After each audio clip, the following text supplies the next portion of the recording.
Okay, we're ready for day 2 of the AP Bacterial Transformation Lab. So we're ready to take a look at our plates and see what results we have after our incubation period.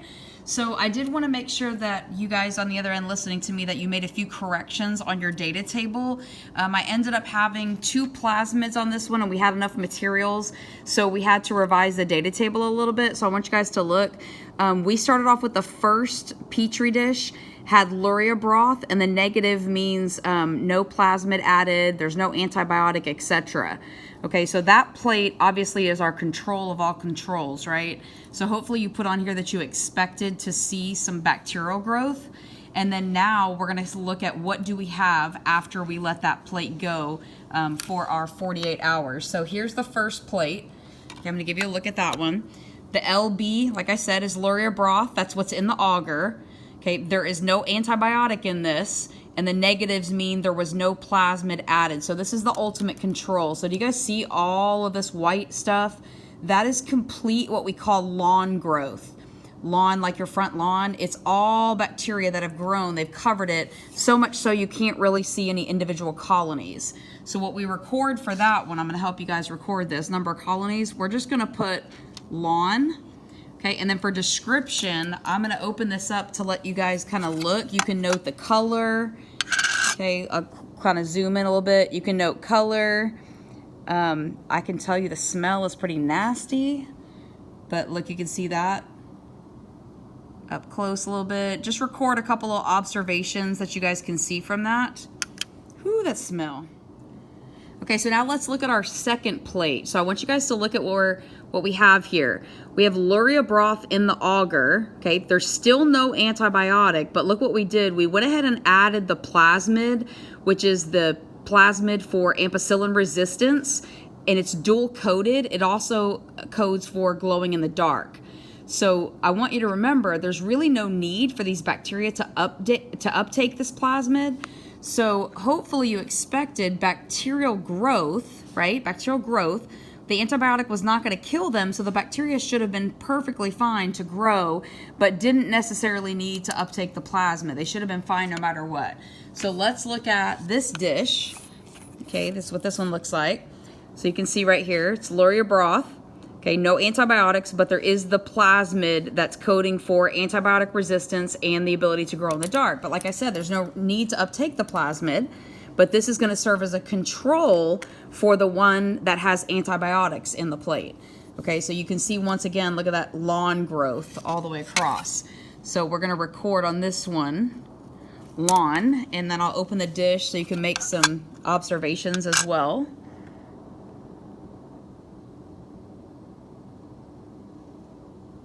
Okay, there you go. Let you see it sideways a little bit. So go ahead and make some observations. So our third dish, this is the fun one. This is the one everybody loves to do. We hope that this always works in the experiment. So in this luria broth, okay, see the LB and there's a /amp. That means I added ampicillin antibiotics into the agar. So when you do this, the idea is that the antibiotic is going to kill the bacteria, right?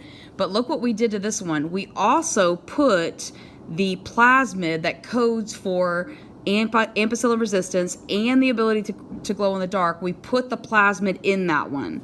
So your expected was that you expected bacteria to grow, right? But hopefully we get some colonies on this one because this one wants to uptake the plasmid. And lo and behold, look at this amazingness. Do y'all see that? It's so cool. This is the best Petri dish ever. So this is LB/amp. That means the agar has luria broth in it for nutrients, but there is antibiotics in the agar. Lots of antibiotics in here. But you see the +P-amp. That means we added the plasmid for ampicillin resistance. It's dual coated with the P green, which glows in the dark. And every one of these guys, do you see like these bright greenish fluorescent dots that you see? Each one of those are different colonies. Okay, so we counted the colonies, and I'm going to go ahead and give you, well, actually, I should make you count the colonies, shouldn't I? No, I'll count the colonies for you. I was going to make you count them. I'll go ahead and count them. So we had 68 colonies that we counted, so record that. And then just the description, go ahead and describe Okay, look at that. Pretty sweet, right? Let's see what it looks like if we turn it over. Give you a close-up. Kind of cool, right? Awesome looking. So I did want to show you guys, I don't know if any of you paid attention when you were looking. Do you see how around every single like lime green, which is the fluorescent bacteria colony, do you see how there's all these little white colonies growing? Can y'all see that? These are called satellite colonies.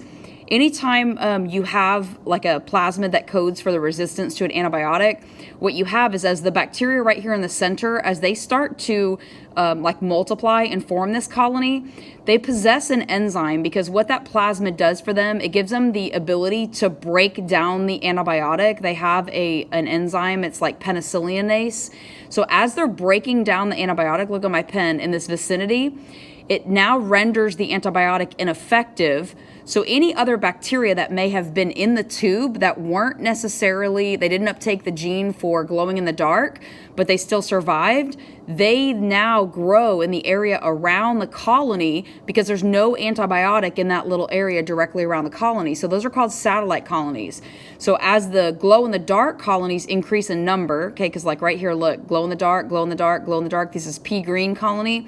As those increase in number and they start breaking down the antibiotics around every one of these, pretty soon this whole area right here where I'm circling will have very little antibiotic in the area. So that'll allow the whitish colonies to multiply and start growing because there won't be any antibiotics to control them.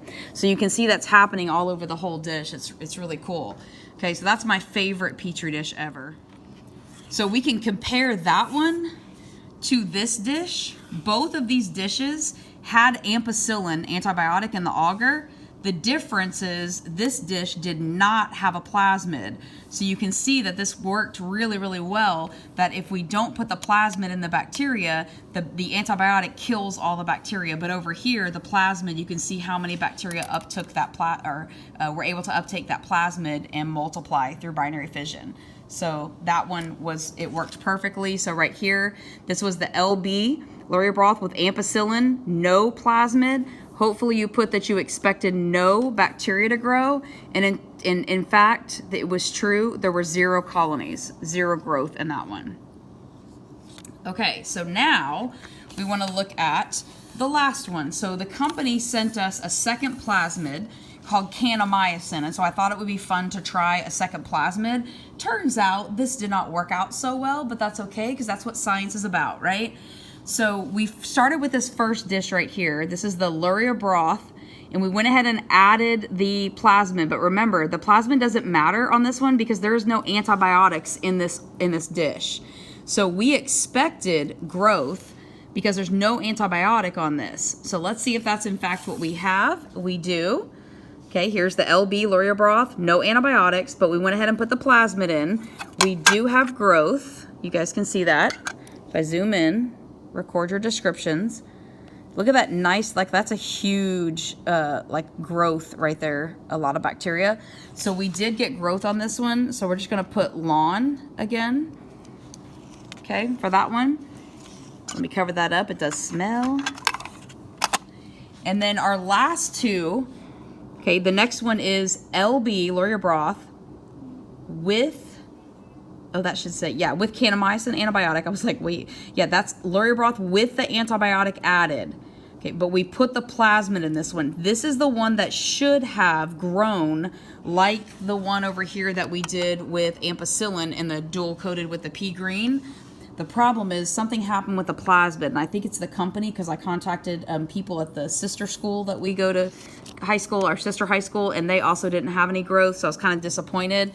So this agar right here, it has Laurier broth and Cannamyosin, but the problem is we did put the plasmid in, but for whatever reason, the bacteria did not uptake the plasmid in this one. I mean, the most I see, I thought we did see one little colony earlier. No, I don't really see anything on this one because that's not a colony, that's an air bubble. So this one was very disappointing in my opinion. I plan to email the company and let them know that this did not work. Okay, so what we should have had on this one, because it was the plasmid with the antibiotic, we expected there to be growth, but we're gonna put 0 right here and put a little asterisk and put error with experiment. Okay, I want you guys to put some sort of error with the experiment. What I predict happened is something happened with the plasmid itself. I know the bacteria worked. I just think that something must have happened with the plasmid, and I'm not exactly sure what that is, so I'm going to do some research on that one, but that is an error on that one. And then the last one, this one is Luria broth with the antibiotic, but no plasmid, so it did what we predicted, no growth at all. See, Luria broth with the antibiotic, no plasmid, we have no growth. So we expected there to be none, and we actually have none. So the only one that really was perplexing is this one that I put a star by. We expected there to be growth there, and it didn't happen, okay? So you fill in your descriptions. Once you fill all of this data table in, what I want you guys to do, and I had to make a little change on this, these are the write-up guidelines. Okay, I went right here, look at this little area. It's underneath data analysis. You're gonna calculate what's called the transformation efficiency. But I'm only gonna have you do this, since this is the only plate that we had that worked because the Cannamyosin plasma didn't work. You're gonna calculate the efficiency of transformation in this plate that had the ampicillin antibiotic, but you added the plasmid. So you're gonna follow the calculations right here, but look at what I had to change. It says total mass of, it's the P amp / the P green, because that was dual coded. So if you follow the directions right here, I'm giving you the data like right here for the volume, 10 microliters. You're gonna use that here. And then the concentration of the plasma that we used, it's right here, I'm giving that to you. So you just plug it into the equation to find like this first bullet right here. You're gonna find the total mass.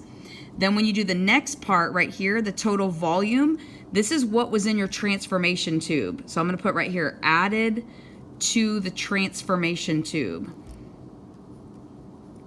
To the transformation tube. So what you'll need to do for this one, look at the total volume. What that means is what was in that total tube before you decided to plate it on the auger. Remember, you added calcium chloride, you added Luria broth, plus you added the plasmid. Well, the plasmid, the volume is right here, 10 microliters. We know that. What you need to do is go back to your procedure and look up how much calcium chloride did you add, how much Luria broth did you add, and that's gonna equal, if you add those together, that will equal your total volume. Okay, once you have that, you go to the next bullet, which you're gonna calculate the fraction spread. So you're gonna take how much did you actually squirt onto the plate. Well, if you go back to your procedure, it means how much did you like put in the pipette when you spread the bacteria onto the plate. So go find that in your procedure. You'll find that and then divide by the total volume, which is this part right here. So you're kind of like working down the list. Then you're gonna calculate the mass of the P amp / green spread, which is you take the total mass of the plasmid times the fraction spread. So you're using the data that you're getting from this to continue down the list. The last thing is the actual transformation efficiency. You take the number of colonies you observed. Well, that's 68. We wrote that down right here. You take that number 68 and you divide it by the mass of the P amp / P green spread, which you're gonna calculate from up here. So once you start to do the math, you'll see like these are your titles. Total mass of the P amp / P green. This is volume. This is concentration of DNA. This is total volume, this is fraction spread, this is mass of the spread, and then transformation efficiency. Okay, so you're gonna work through that.